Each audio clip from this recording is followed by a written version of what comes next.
Hey there, Buck Bookers. It's your boy Buck, back with yet another episode of everyone's favorite BuckTube, Buck's Books. Today, I would like to talk about... I wouldn't like to talk about this book, I'll be honest with you. I have no desire to talk about this book. I was on my Sunday hike, so what you have to understand is every Sunday, I put on a 40-pound weight vest, ugliest weight vest I could find. I got it on Amazon, it's hideous. I plug on this 40-pound weight vest, and then I go on a hike. And today it was 6 degrees out, so it sucked extra. But I'm doing this for a reason, and that reason is to add to a spreadsheet that I have that is compiling my distance traveled, because I am trying to go from the town of Bari in Italy, B-A-R-I. I don't know if I'm pronouncing that correctly. Maybe an Italian could tell me. I'm trying to go from there, so by boat, but I'm not counting the by boat, and then the rest of the way on foot to the Holy Land, to Istanbul now, but at the time it would have been Constantinople, because we are going to retake Constantinople, obviously. So that's what I have been devoting myself to for the past 8 Sundays so far, and I have a spreadsheet where I'm cataloging how much distance I've covered, and I believe it's a total of 762 miles, and I think that as of today I'm like 50 in. I'll tell you right now.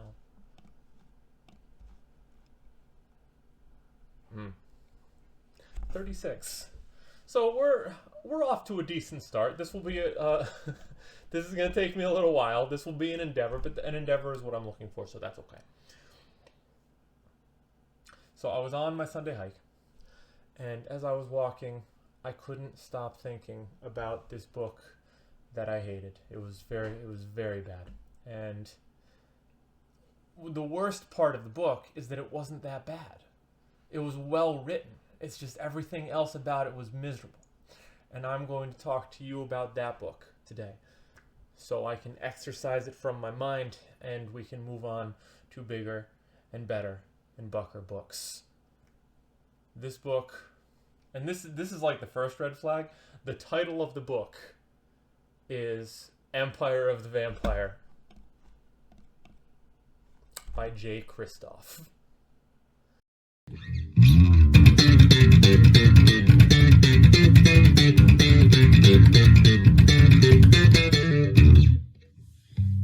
Now, you may be saying out loud to your computer right now, but Buck, you're a grown man.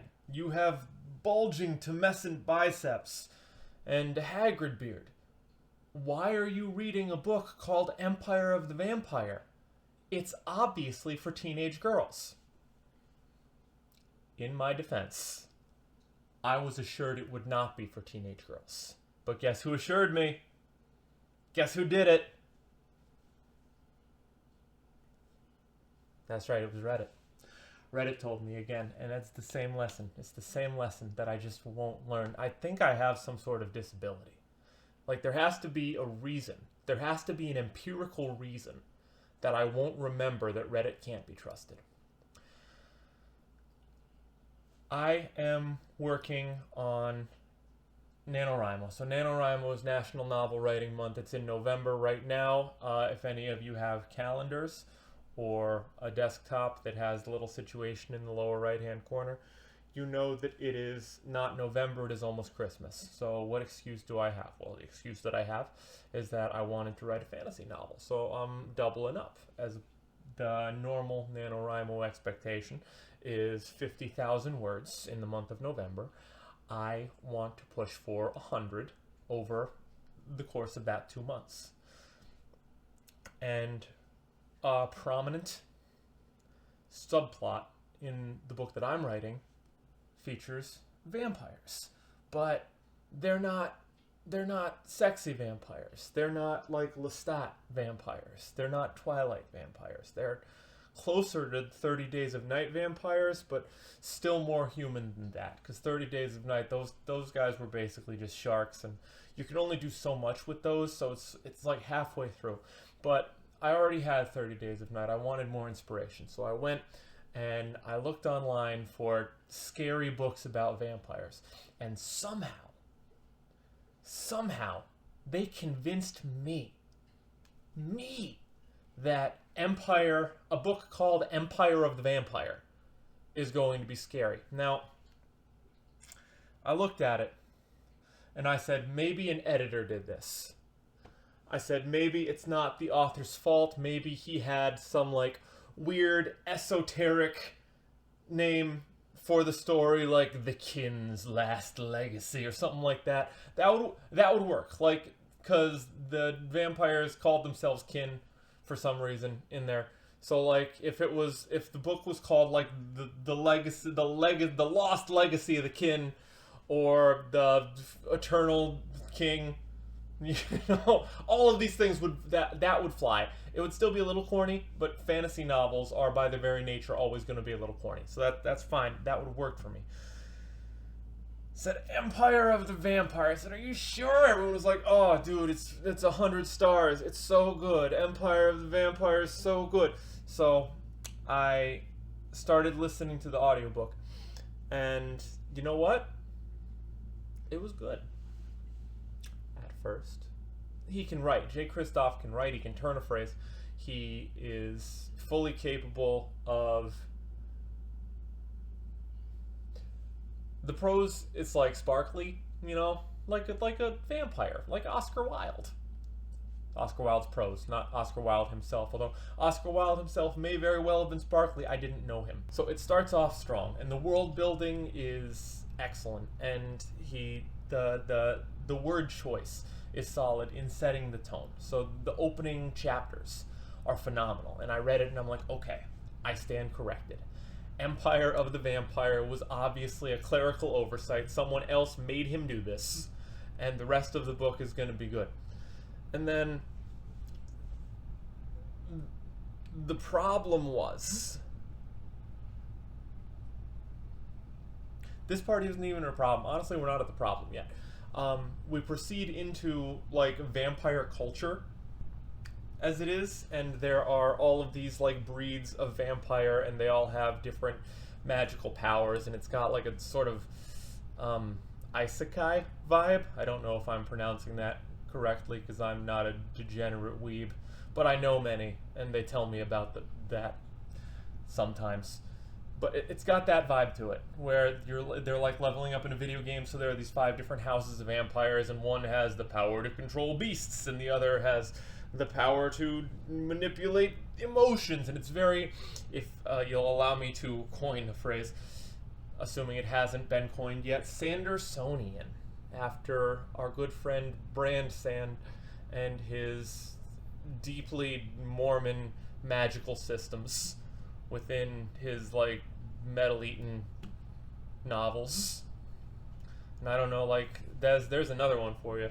If I've never read the Stormlight Chronic Archives, so I don't know about that, because I don't like Brandon Sanderson that much, but I did read Mistborn, and half of those are good. Some, like the original Mistborn trilogy is pretty solid. The westerns were worse. There was one in the middle that just sucked. It was terrible. But, like, if you like deeply Mormon and unnecessarily convoluted and contrived magical systems that, like, are coordinated to metallurgy, you're gonna love the Mistborn Chronicles. So there were vibes of that. There were shades of Brand Sand all up in Empire of the Vampire, with all of these subclassifications of vampires, and then also the Vampire Slayers had their own little subsects, and they weren't really allowed to interact, but they snuck out at the middle of the night in, like, Vampire Slayer Hogwarts in order to meet up at the secret library, and all. It's very familiar. You know what's going on. All of this stuff, you've seen all of this before in all of the other young adult literature. But this is not young adult literature. It's said, like, nowhere is it described, and, like, I'm looking at it right now, and On Goodreads, fantasy, vampires, horror, paranormal fiction, adult, dark fantasy, high fantasy, dark. It's almost 800, well, no, it's 740 pages. That's too many for young adults. So, like, there's no reason that there should be so many YA themes in it. This dude is an international and New York Times best-selling author, blah, blah, blah. So, there are no excuses, and yet here we are, afflicted. So, he's ripping off Harry Potter, and he's ripping off Brandon Sanderson. But, like, this happens, you know, like there's nothing new under the sun. Even Shakespeare ripped off the Greeks. I'm not going to hold the plagiarism against him because he's writing within a very specific domain here. You know, if you are writing a high dark fantasy book about vampires, you are going to accidentally, whether you like it or not, let's go with pay homage to these massively relevant pop culture phenomena. That's going to happen. What I could not excuse is how bad the dialogue was. He kept... So I'm going to sound kind of like a square here. I'm going to sound kind of prudish. But bear in mind, this is because I am trying to evade the demonetization words. So when I say the F word, keep in mind that I say this pretty often in my day-to-day life, to the point that F word, phrased like this, feels very counter to my instinct. You know, I normally just say the word itself and then word, as if it were one word, 8 letters, in describing people who are themselves either avoidant of or big fans of saying word. But our man, Jay Kristoff, he likes the word too much is the problem, and it makes his dialogue read like a middle school lunch table. You know, just like a bunch of like 11-year-olds. Like they talk like South Park. So it's supposed to be so serious, but they're just yapping and just dropping mad F-bombs. And here's the thing. Let me tell you about F-bombs. The thing about F-bombs, the things about all profanity is sometimes necessary. Sometimes it is the right tool for the job. There are moments where nothing else will do except a hammer. But you can't build a house using only a hammer. When you overuse profanity, you are taking the easy way out. It's cheap. It's a gut punch. It's a cheap and paltry way to try to elicit an immediate emotional response. And it doesn't work. People get desensitized to it too fast, especially if you overuse it.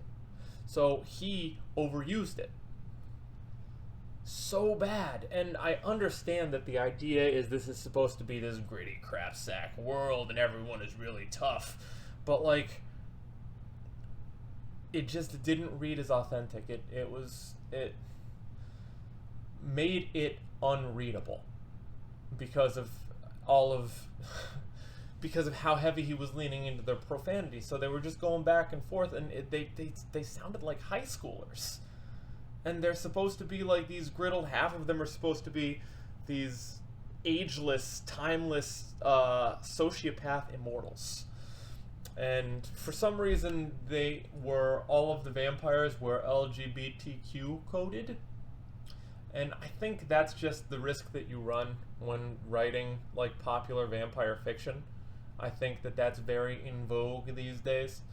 But since he's trying to cast them all as villains, I feel like that was a somewhat politically unsavory maneuver, unless he himself is based. I don't know. That's none of my business. But I can say conclusively that it rang off. You know, the note was off. It was dissonant.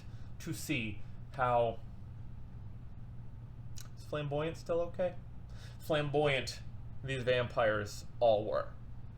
While also being the primary the only antagonists of the empire of the vampire. And then...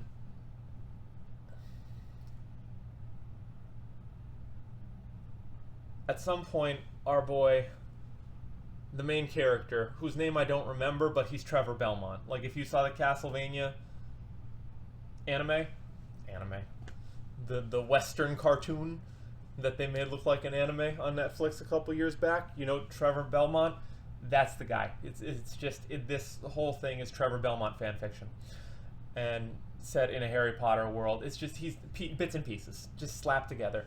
Again, not that there's anything wrong with that. That's how writing works. That's how artistic expression works. That's fine.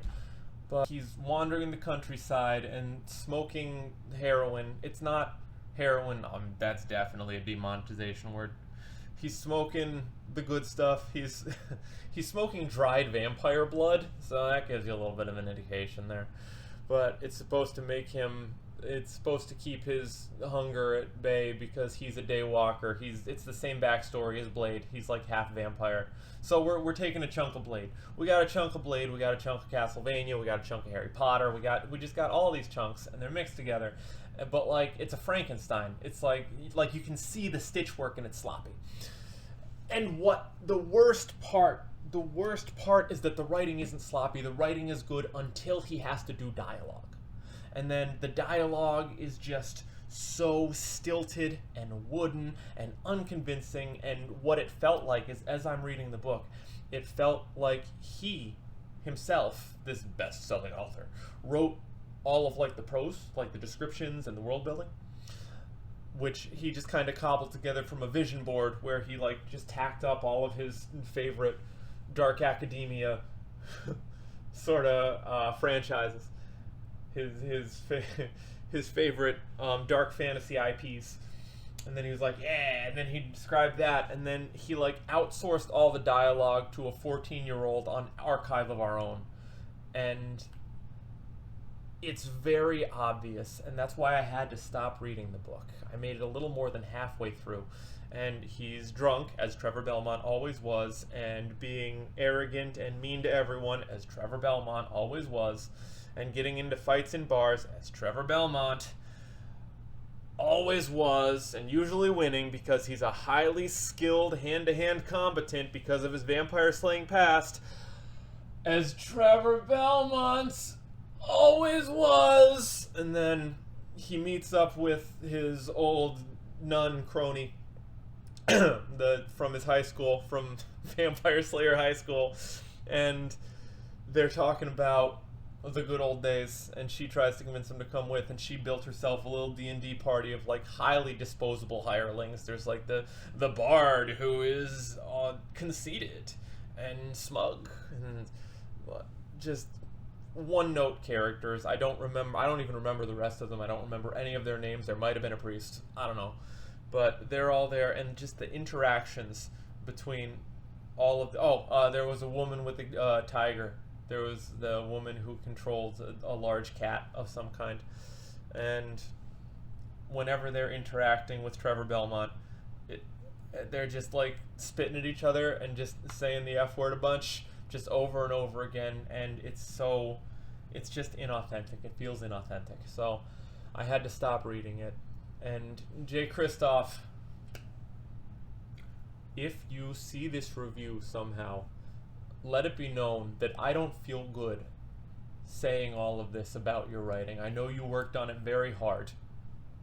You know, I know it's 740 pages. That's not easy. It means the first draft was probably closer to 1,000 pages. That's an insane amount of time to be spending in this world, even if this world is made of bits and pieces of your favorite like Netflix teen dramas. But I find that I must say all this, not only for the good of other people, but also for yours, because you have to stop saying the F word so much, first of all, because it's embarrassing. And then I think you got the chops, man, and you don't care what I think. I mean, you're obviously already a successful enough writer, and that's fine for you. Like, you're selling books, but like, these are the books you're selling. This is your legacy, dude. Empire of the Vampire is your legacy. So like, you owe it to yourself to do better, Jay Kristoff.